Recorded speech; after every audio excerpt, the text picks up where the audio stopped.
Assalamualaikum warahmatullahi wabarakatuh. Perkenalkan, nama saya Dino Hiprastia dengan NIM 110. Di sini saya akan memaparkan presentasi pelajaran standarisasi jaringan komputer dari mata kuliah jaringan komputer. Oke, untuk materi 3 kita lanjut. Di sini untuk pembahasan sekarang yaitu sejarah dari standarisasi jaringan komputer. Jaringan komputer network dimulai dari lahirnya konsep jaringan komputer pada tahun 1940-an di Amerika yang dibuat oleh proyek untuk pengembangan komputer di laboratorium Bell dan juga riset dan Universitas Harvard yang dipimpin Profesor Howard Aiken.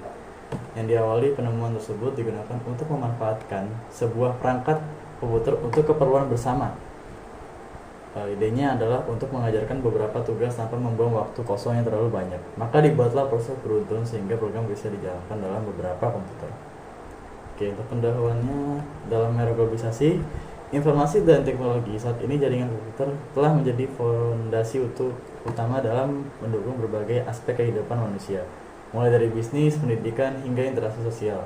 Pertumbuhan pesat teknologi ini membawa manfaat luar biasa, namun juga menghadirkan tantangan kompleks dalam pengelolaan dan integrasi sistem. Oleh karena itu, pentingnya standarisasi dalam pengembangan dan pengelolaan jaringan komputer menjadi semakin nyata. Standarisasi jaringan komputer merujuk serangkaian pedoman, protokol, dan spesifikasi teknisi yang mengatur cara perangkat keras dan perangkat lunak berkomunikasi dalam suatu jaringan. Proses standarisasi memainkan peran kunci dalam memastikan interoperabilitas, keamanan, dan efisiensi operasional jaringan. Dengan memiliki standar yang jelas, organisasi dan individu dapat minimalkan risiko ketidaksesuaian, meningkatkan kinerja, dan mempermudah pengembangan teknologi baru. Untuk metode yang digunakan standarisasi jaringan yaitu transmisi kontrol protokol atau internet protokol, merupakan standar de facto untuk jaringan komputer dan internet. Protokol ini memberikan kerangka kerja untuk pengiriman dan antar perangkat dalam jaringan. Open System Interconnection atau yang disebut dengan OIC. Model ini menyediakan struktur konseptual untuk merinci fungsi jaringan ke dalam tujuan lapisan. Meskipun tidak seluruhnya diimplementasikan, OSI memberikan pandangan yang mendalam tentang operasi jaringan. Penentuan standar keamanan dari Secure Socket Layer atau Transport Layer Security.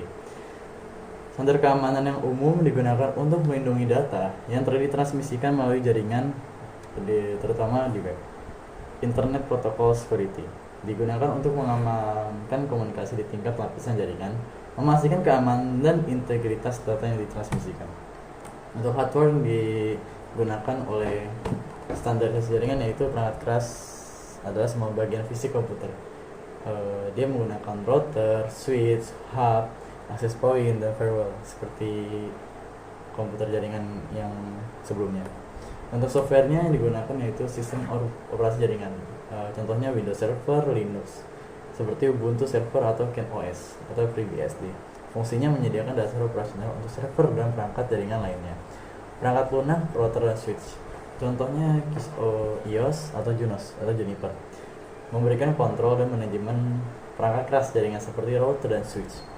Yang ketiga, firewall software seperti Linux, Windows Firewall, menerapkan kebijakan keamanan untuk melindungi jaringan dari ancaman dan serangan.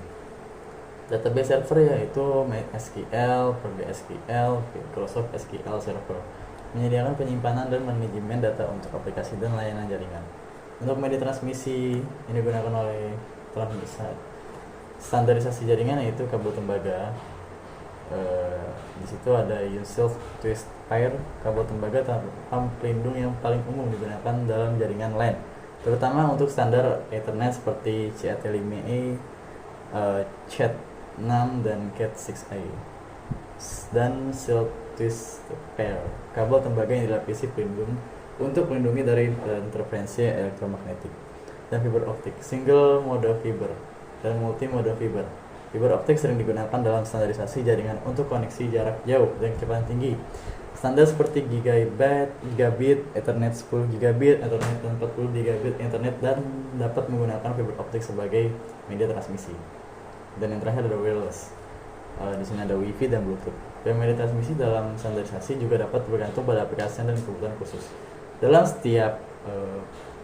setiap standar spesifikasi media, transmisi dirancang untuk mencapai performa yang optimal, kendaraan transmisi data, dan efisien biaya. Topologi yang digunakan yaitu seperti biasa ada topologi jaringan, topologi bus, topologi OTP, fiber optik. Yaitu dalam standarisasi jaringan komputer pentingnya adalah topologi jaringan, merupakan teknologi yang mempelajari suatu teknik untuk menghubungkan komputer dengan komputer lainnya. Kemudian membentuk sebuah jaringan. Teknologi jaringan komputer juga menjadi suatu metode untuk menghubungkan dua komputer atau lebih dengan menggunakan kabel UTP, fiber optik, maupun tanpa kabel. Pada dasarnya topologi dasar jaringan komputer merupakan peta dan berbagai jaringan komputer. Topologi jaringan berbagi menjadi dua, yaitu topologi secara fisik dan topologi secara logika.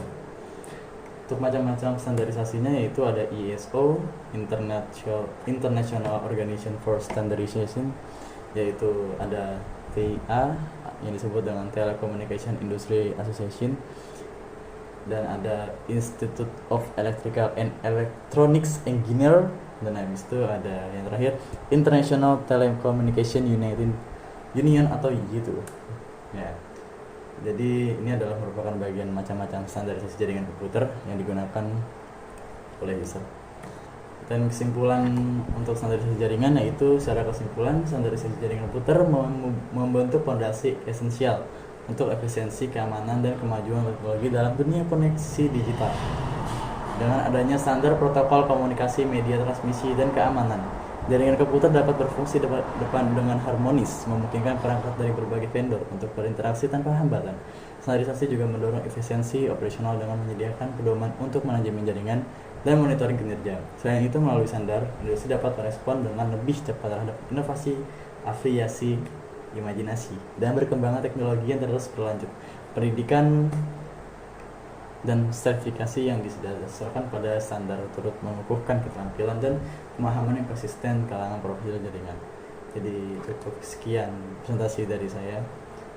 Bila ada kesalahan kata, maaf, mohon dimaklumi. Sekian, terima kasih. Wassalamualaikum warahmatullahi wabarakatuh.